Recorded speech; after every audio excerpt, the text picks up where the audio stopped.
with a chef as my father, I got to see cuisine at an early age. There's early moments that I was like the aha, the wow, oh my God.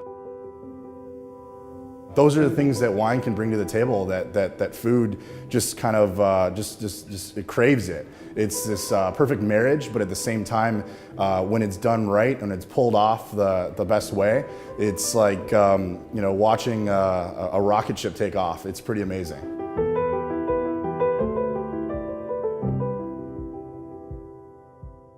Wine pairing is like a yin and yang. It's like you got this amazing bite and you want to enjoy that experience, and then you have an amazing wine that shows you this other element to the whole dish, and it now becomes something that is joyous and beautiful. Pairings are also a subjective thing because palates are subjective. So there are some rules and guidelines of pairing. I find that most of the guidelines and pairing rules that people think they have to follow are incorrect. There's no rule book to pairing. I mean, there are classic pairings, especially if we're talking about pork and Pinot, pork and Riesling, but I think you should always just enjoy what you like to drink with what you like to eat.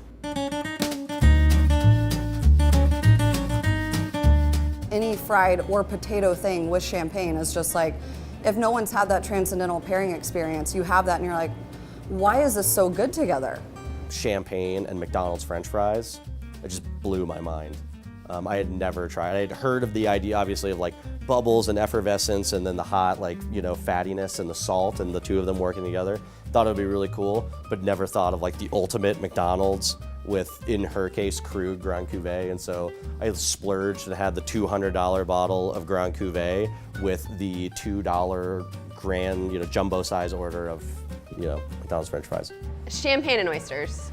Hands down, champagne and oysters, or champagne and fried chicken, because it's amazing. Blanc de Blanc champagne and Southern fried chicken. Champagne and everything, I think, is pretty spectacular.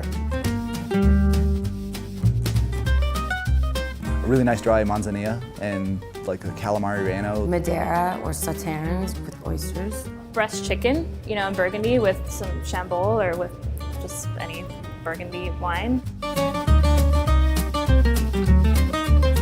Classic wine pairings, I would say, foie gras and a sauterne or a Côte de Lion, something that's sticky, that has this beautiful bouquet of white and yellow flowers, shows you the acidity, and that cuts through the richness of foie gras, kind of like we're doing with the pork. You've got this rich pork that's decadent, and then you're throwing some red wine that has some berries to it, has some acidity to it, has some tannin, and it cuts away through it. So 5 of the city's top somms are here today.